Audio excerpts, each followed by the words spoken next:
শিখি একাডেমিতে তোমাদের সবাইকে স্বাগতম। প্রিয় শিক্ষার্থীরা, আশা করি তোমরা সকলেই ভালো আছো। শিক্ষার্থীরা, আজকের এই ক্লাসটি আমরা শুরু করব ষষ্ঠ শ্রেণীর ইংলিশ বইয়ের চ্যাপ্টার 8 থেকে। চ্যাপ্টার 8-এর শিরোনাম হলো বঙ্গবন্ধু মাই ইন্সপাইরেশন। আর শিক্ষার্থীরা, আমি তোমাদেরকে এই ক্লাসটির মাধ্যমে এই অধ্যায়টির প্রথম যে লেসনটি রয়েছে, লেসন 8.1-এর এই কাজটির সমাধান দেখিয়ে দিব। তো প্রথমেই চলো আমরা এই লেসনটির ডাইরেকশন বা নির্দেশনাটি দেখে নিই। এখানে বলা হয়েছে watch the short video clip on the childhood of Bangabandhu on YouTube and in pairs groups discuss the following questions. অর্থাৎ বঙ্গবন্ধুর শৈশবের সংক্ষিপ্ত ভিডিও ক্লিপ ইউটিউবে দেখো, এরপর জোড়ায় বা দলে নিচের প্রশ্নগুলো নিয়ে আলোচনা করো।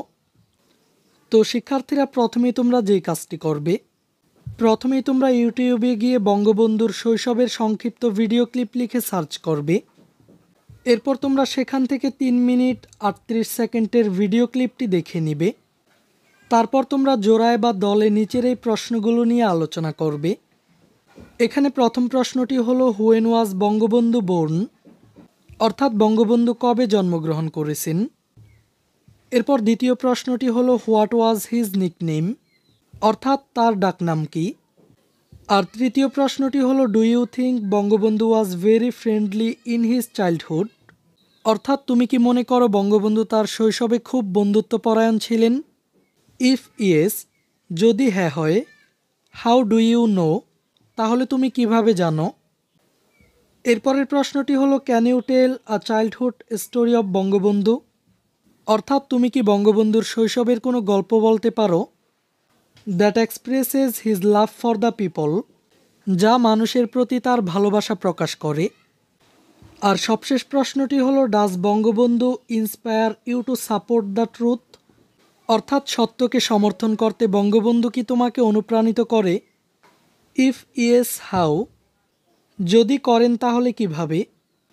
তো শিক্ষার্থীরা, এখন চলো আমি তোমাদেরকে এই প্রশ্নগুলোর সমাধানগুলো দেখিয়ে দিচ্ছি।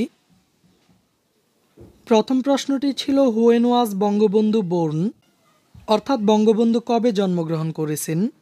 Bangabandhu was born on 17 March in 1920 in Tungipara, অর্থাৎ বঙ্গবন্ধু 1920 সালের 17 মার্চ টুঙ্গিপাড়ায় জন্মগ্রহণ করেন। আর দ্বিতীয় প্রশ্নটি ছিল হোয়াট ওয়াজ হিজ নিকনেম, অর্থাৎ তার ডাকনাম কি। হিজ নিকনেম ওয়াজ খোকা, তার ডাকনাম ছিল খোকা। তৃতীয় প্রশ্নটি ছিল do you think Bangabandhu was very friendly in his childhood. If yes how do you know. Yes, I think Bangabandhu was very friendly in his childhood. হ্যাঁ, আমার মনে হয় বঙ্গবন্ধু তার শৈশবে অনেক বন্ধুপরায়ণ ছিলেন।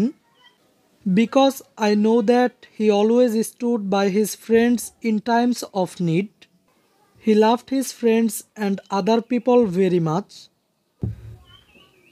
এরপর চতুর্থ প্রশ্নটি ছিল can you tell a childhood story of Bangabandhu that expresses his love for the people. Yes, I can, হ্যাঁ আমি পারি। Once he gave away his own umbrella to one of his classmates who could not afford to by an umbrella. একবার তিনি তার এক সহপাঠী, যে একটি ছাতা কিনতে পারছিল না, তাকে তিনি তার নিজের ছাতাটি দিয়ে দিলেন। সামটাইমস হি even gave away his text books, মাঝে মধ্যে এমনকি তিনি তার পাঠ্য বইগুলোও দিয়ে দিতেন। আর সবশেষ 5 নং প্রশ্নটি ছিল does Bangabandhu inspire you to support the truth, অর্থাৎ বঙ্গবন্ধু কি তোমাকে সত্যকে সাপোর্ট করতে অনুপ্রাণিত করে। ইফ ইয়েস, যদি হ্যাঁ হয়। হাউ, তাহলে কিভাবে। ইয়েস, হি ডাজ, হ্যাঁ সে আমাকে অনুপ্রাণিত করে। He never accepted any injustice done to anyone, তিনি কখনো কারো প্রতি অবিচার মেনে নিতে পারেননি। And he was not afraid to speak up against injustice, আর তিনি অন্যায়ের বিরুদ্ধে সত্য কথা বলতে ভীত ছিলেন না। This quality of Bangabandhu inspire me to support the truth, বঙ্গবন্ধুর এই গুণ আমাকে সত্যকে সমর্থন করতে অনুপ্রাণিত করে। এই ক্লাসে এই পর্যন্তই। পরবর্তী ক্লাসে আমরা এই অধ্যায়টির দ্বিতীয় লেসনটি নিয়ে আলোচনা করব। শিক্ষার্থীরা, এই ক্লাসটি তোমাদের কাছে কেমন লেগেছে তা আমাকে কমেন্ট করে জানিয়ে দাও। আর পরবর্তী সকল ক্লাসগুলো নিয়মিত পাওয়ার জন্য চ্যানেলটিকে এখনই সাবস্ক্রাইব করে রাখো।